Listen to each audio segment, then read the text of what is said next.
Are you a procrastinator? If you are, when I ask this question, your first reaction would probably have been defensive. Procrastination has a bad reputation. You can find countless of articles about how not to be a procrastinator, how to eliminate procrastinator, even how to cure it, as if procrastination is a disease. I am a procrastinator. I will wear this as a badge of honor, actually. And it's not because I feel the need to be politically correct. If you know me well enough, you know that there is a fat chance of that happening. It's simply because I believe procrastination is good. But it's good for the right people in appropriate circumstances. It's good for me, not necessarily for you. But there is a problem. Still, a trust problem with non-procrastinators. Because non-procrastinators don't trust procrastinators.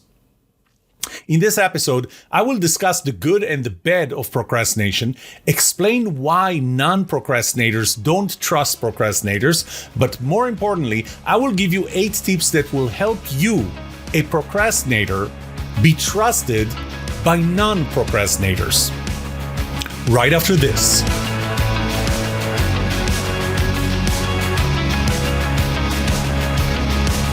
Welcome to The Trust Show. I'm Yoram Solomon, your host, the author of the Book of Trust, and facilitator of the Trust Habits Workshop.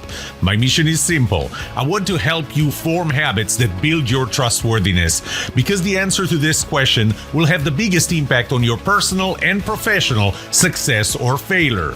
Can I trust you?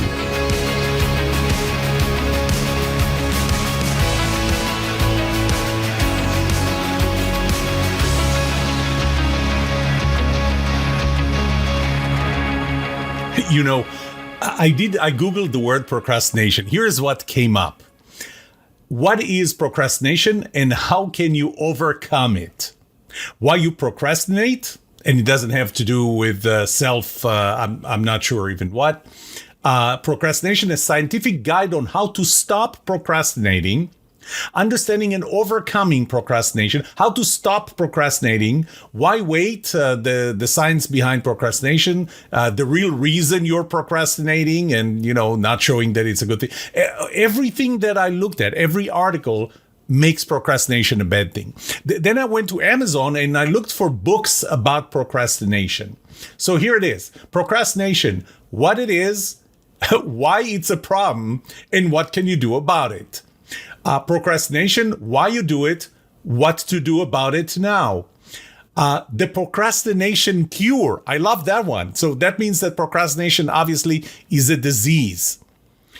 This is our attitude towards the term procrastination, in general. We treat it as something bad. Why is it bad? Well, it's bad because by the time you get to it, maybe you need more information that's not available anymore. Maybe it's too late for something else that you needed that's not available anymore. Sometimes schedules get pulled in. And if the other person was counting on the deadline being what it is, then all of a sudden when it gets pulled in, they're not ready. They're not going to finish on time. Procrastination, if life happens and all of a sudden, something else takes priority and you're not going to finish that job. Even though you could have finished it when that other thing that takes priority didn't exist yet. Maybe you forget about it and never get to it because you're waiting too long. There are consequences. There are consequences to not finishing that on time. And overall, all of those things, they cause you stress. If you're a non-procrastinator. That's why procrastination is bad. But wait, I also said that it's good.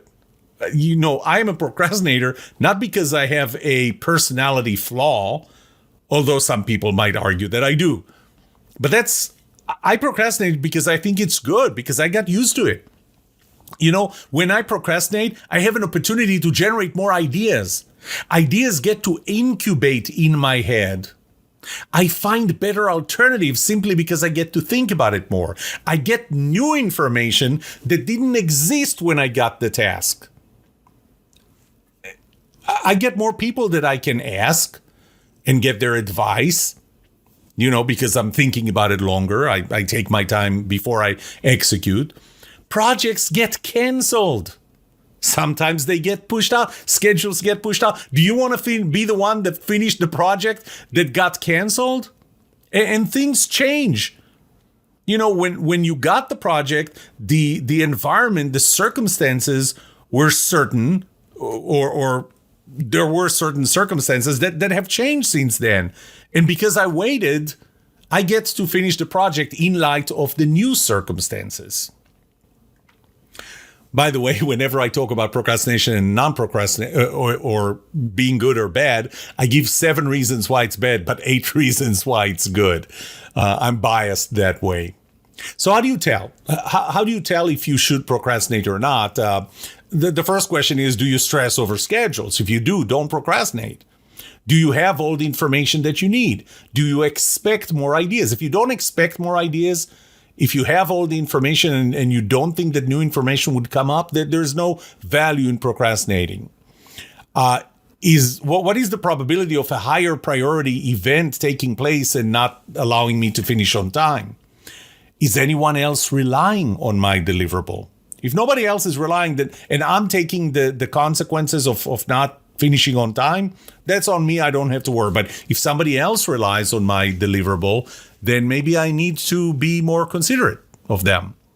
And again, what are the consequences? Now, I'm going to give you one piece of advice, and I'll get to it back again when I talk about the 8 tips. But that's one of the things that I like to do is I call it the 2-step. First step, do something. Put something that may not be perfect, may not be high quality, may be quick and dirty, but you're going to have something. You're going to have a starting point. You're going to have something that you can continue with. Later, when you get closer to the schedule, then you benefit from all the benefits of procrastination and you make it much, much better. But at least you have something if something comes up and all of a sudden you need the deliverable and you can't work on it. You probably heard that 1,000 times from me already, and that is that one thing that's unique about my approach to trust is that it is relative and it is personal. Things like certain things are absolute and universal. For example, telling the truth. Nobody's going to trust somebody who's not telling the truth, who knowingly and intentionally is lying to you. You're not going to trust them. That's an absolute. That's a universal quality. But other qualities or differences between people, because we're all different, other differences are personal and they're relative. Procrastinators trust other procrastinators and are being trusted by other procrastinators. Non-procrastinators trust other non-procrastinators because, they're finishing early. They leave time before the deadline. If you're a procrastinator, you would probably not have an issue trusting a non-procrastinator. I mean, they're finishing their work early, so what is there not to trust them with? But it doesn't work the other way around. If you're a non-procrastinator, you will not trust a procrastinator. Why? First, you don't believe that you're ever going to see the project done. They're not going to finish their part. They're not going to finish their part. They're waiting and they're waiting. Why not work on it now? Because they're different. You may not think that it's important enough to them. You believe that they're going to forget. You're afraid that something else will take priority for them from finishing their work. You may be afraid that a piece of information or something that they need for their part may not be available by the time they finally get to work on their project. And as a result, it causes you stress. You feel danger because there are consequences to you, not only to them, as a result of their procrastination. So you two are working on a project, you are finishing it early and with plenty of headroom, and they're waiting, and it stresses you out. One of the things you might do is you might end up doing the work yourself. How does that work? So now you're taking the entire work of the entire team on yourself, or at least the other person. Or you try to micromanage them and keep pinging them. Are you done? Are you done? When are you going to start? When are you going to start? But guess what? Micromanagement does not build trust. Does exactly the opposite. So you're going to be making the problem worse, not better. And since I'm talking to you as a potential procrastinator, then it's the other way around. Imagine that they're starting to micromanage you. How does that work? I mean, and by the way, they're micromanaging you because they don't trust you. Because one of the things that I found in one of my surveys was that people will give you autonomy. There's a 67% correlation of them giving you autonomy to whether they trust you or not. So they're not going to give you autonomy. They're not going to trust you. And because trust and trustworthiness are reciprocal, you're not going to be trustworthy. You're probably not going to finish it anyway. So if you're a procrastinator, what do you need to do to get a non-procrastinator to trust you? So the first tip I can give you is to acknowledge their concern. Acknowledge the concern of a non-procrastinator that you're not going to finish on time. To do that, it starts with empathy. It starts, first of all, with acknowledging the fact that they are non-procrastinators and that you are a procrastinator. It starts with empathy. It starts with your ability to see things from their perspective as if you are them. And by the way, as long as you can see it from their perspective, you will understand what their concerns are. You have to remember, they are not you. You know, I always bring Maslow's hierarchy of needs. They may be worried about different layers of Maslow's hierarchy of needs. For both of you to finish the project, for you, this might be a self-actualization thing that you can prove that you can do it. For them, it might be something that if they don't do that, they might lose their job and not be able to pay rent. So you have to acknowledge that. Acknowledge the fact that they worry about that. You know what? Ask them. What are you worried about? Is it the deadline that stresses you out? Is it the consequences of what if we don't finish on time? Is it that you're afraid that I'm going to forget it? Is it that you're afraid that something with a higher priority will come up for me? Is it that you're afraid that resources or information are not going to be available? Ask them. You have to, in order to be able to address their concerns to the point where they trust you, you have to first understand their concerns and acknowledge their concerns. And by the way, that's all the component of personality compatibility of my relative trust model.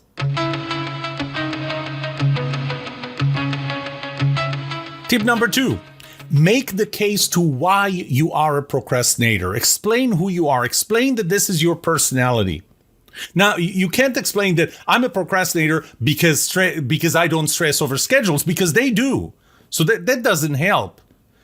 Explain all the positives. You know, previously in this episode, I gave you a list of 8 positives. Why is it that you procrastinate? Not because you don't stress. It's because you're going to have more information. It's because you get an opportunity to ask more questions, to ask more people. Demonstrate a track record. That's the component of competence in my relative trust model. Demonstrate that even when you do procrastinate, you will finish on time. You don't have a track record of a person that misses schedules, that doesn't finish on time. You have to build that credibility, that competence, or the perception of competence that they will have in you. That even though you're a procrastinator, it does not mean that you're going to miss the schedule. It does not mean that you're going to not have access to information, because you already made sure that you had enough information. So explain to them, make them see things from your perspective, and get them a little out of their zone of, if you're not finishing it on time, early, not on time. If you're not finishing it early, then it's not going to get done, and they need to take over. So help them understand that it's not a bad thing. It's not a disease that needs to be cured. You're doing it on purpose, and there are no consequences because you will finish on time. Make that case. Number 3, they need to understand that you procrastinate not because this project is not important to you. So build the case or explain to them that the project is important to you, assuming that it is. If this project is not important to you, then you need to let them know. And you need to give them the option of using somebody else to do your part, somebody who's going to care more about this project. So, when I say explain that the project is important to you, what I mean is assuming that it is important to you. So, a non-procrastinator typically looks at the procrastinator and says, this is not important to them. They need to understand that it's important to you, that your procrastination is not a function or a result of you not caring about the project. You care about the project. Procrastination is a result of something else. It's your personality, and it does not mean that you're not going to finish on time. Remember, procrastinator, I'm not referring to being a procrastinator as someone who misses schedules. Procrastinators meet schedules. They just finish it very close to the finish line and not as soon as they got the project. So number 3 is make sure that they understand that this project is important to you. Number 4, have a kickoff discussion. Don't just put it off. Have a kickoff discussion. In that discussion, both of you need to identify all the information that's going to be needed, where it's going to be coming from, when it will be available, by when it will be available, when it will not be available anymore. Assign the responsibilities, define the due dates. Now, don't let them, they will have the tendency of building buffers. So we need the project done by December 1st. So they're going to ask for your part to be available by November 1st. And the buffer is not the buffer required to integrate your part with theirs. It's the buffer required for them to do your part by themselves if you don't do it on time. So it's really important that there are no buffers for that reason. It's very important that the deliverables, the handovers between you and them are very, very clear. Everybody knows exactly what they're doing. So start with this kind of a kickoff discussion. Number 5, set expectations. Set expectations to what you're delivering. When will you deliver it? What will you deliver at maybe different points in time? Maybe if you have more milestones in your part, let them know what those milestones are, because every milestone you're going to meet, and they're going to know to expect it, and they're going to know to when to expect it, is going to build their confidence and their trust in you, that you will finish the last milestone on time. So be very clear on what you're going to do, on how you're going to do it, what your schedules, what your actions are. That would help them trust as they see your progress when you're supposed to start, when you said that you will start. So set those expectations.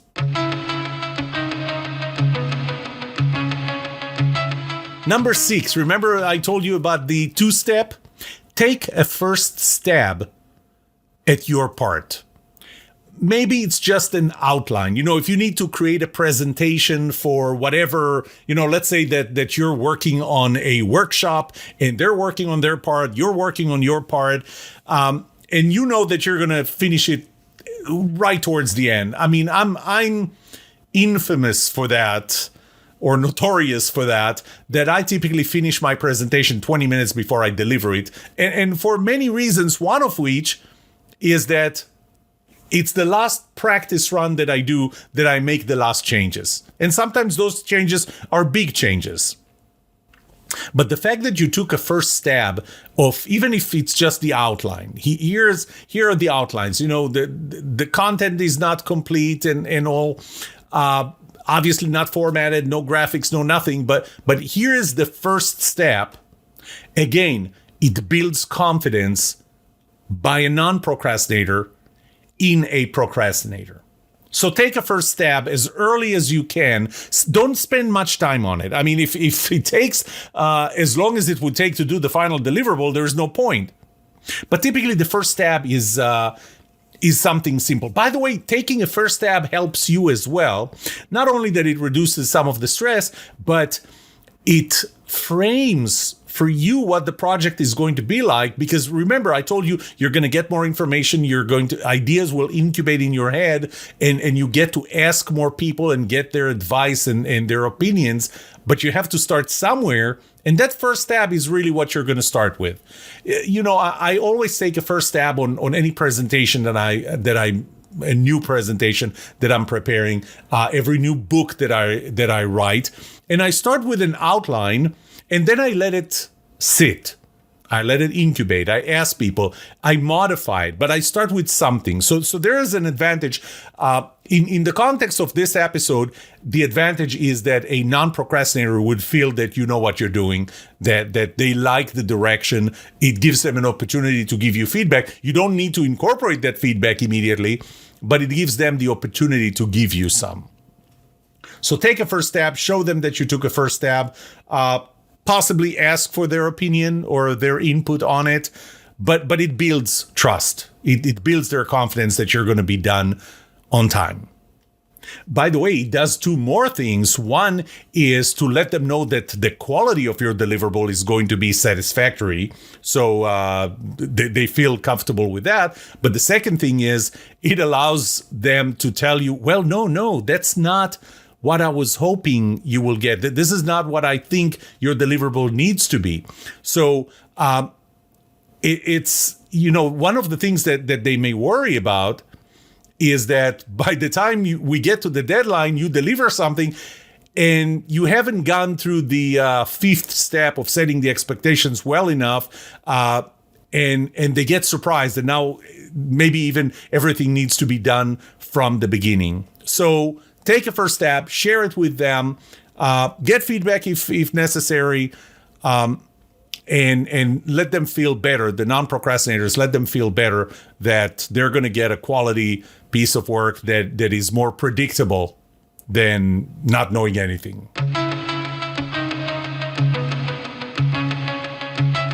Number 7, share a contingency plan.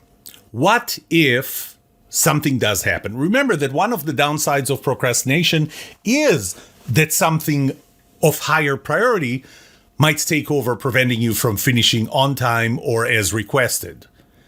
So what happens then?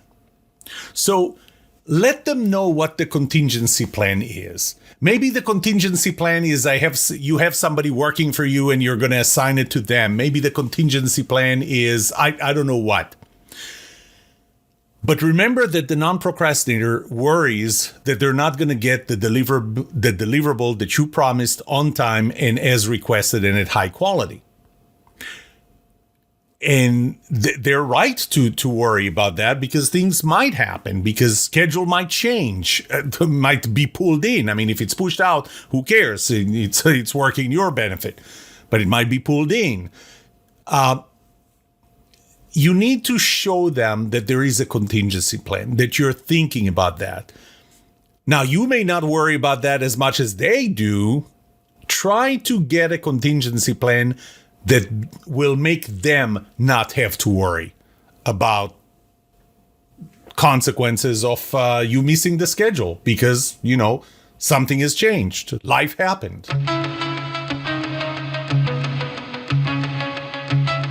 Finally, step 8, get their acceptance. They're non-procrastinators. You are a procrastinator. This is not their comfort zone. They have to step maybe far out of their comfort zone. But you need to get to the point that with everything else you've done, with the first 7 steps, you made them feel comfortable enough that you will deliver on time at the quality that they expect, that you have a contingency plan, that it's better that you do it this way than any other way. But you have to get to the point where they say, okay, I'm good with that. And not make sure that they don't say, okay, just to, shut you up, and then they're going to go and do it themselves, because that's not the point. That doesn't buy you trust. What will buy you trust is if you can convince them that you're a procrastinator for good reasons, that you have a plan, that there are benefits to the way you work, that you have everything that I told you in the first 7 tips. Make sure that you get their acceptance. Possibly even set boundary rules. So if you violate the boundary rules in one way or another, what will their recourse be? Or anybody else's? So as long as you set those rules and they go, okay, we know at what point I don't have to wait for you anymore, and I'm going to just go and do it myself or assign it to someone else or whatever. So, for example, if you shared the milestones on your part of the project, if you miss 2 milestones by more than a week, I'm just throwing ideas here, they have the right to take the project away from you and give it to somebody else. It's early enough for them to be able to do that, but again, it makes them feel more confident that it will be done, and if it will not be done, they will know early enough that this has happened. And I would add here, possibly should have made it number 9, but I would add here that if you see for any reason, and you have to let them know that you will tell them that if you see for any reason that there's something that's going to prevent you from finishing it on time, you will let them know as early as possible that you will finish it, that there's a chance that you're going to miss it. And if they know that as soon as that happens, and there is a good enough, granularity to your milestones to where you're not going to wait until the end and at the end say, okay, it's not going to be done on time. But, if you have 8 milestones and on milestone 3, you're starting to realize you're not going to be able to finish it on time, but you're going to let them know then, that builds that confidence, that builds that trust in you as you're going through this project. So when you get their acceptance, when you set the expectations, when you break out your part into pieces, make sure that they know that if something causes you to think that you're not going to be finishing it on time, you will let them know with enough time for them to take alternate routes.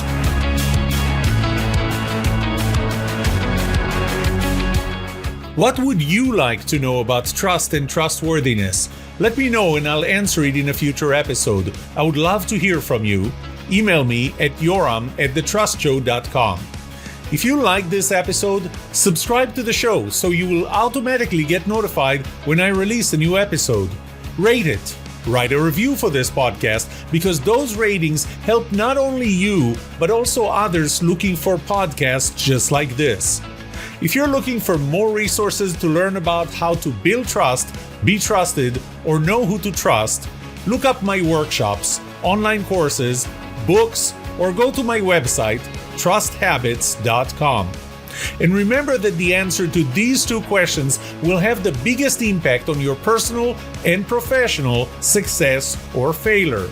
Can I trust you? And can you trust me? Thank you for listening or watching The Trust Show.